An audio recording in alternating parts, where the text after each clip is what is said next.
音效是有情绪的，比如一个普通的反应动作，配上不同的音效，会产生不同的情绪感受。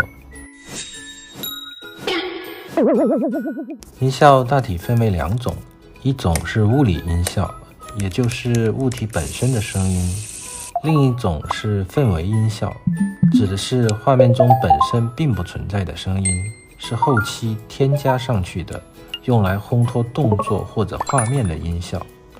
我们来看一段案例。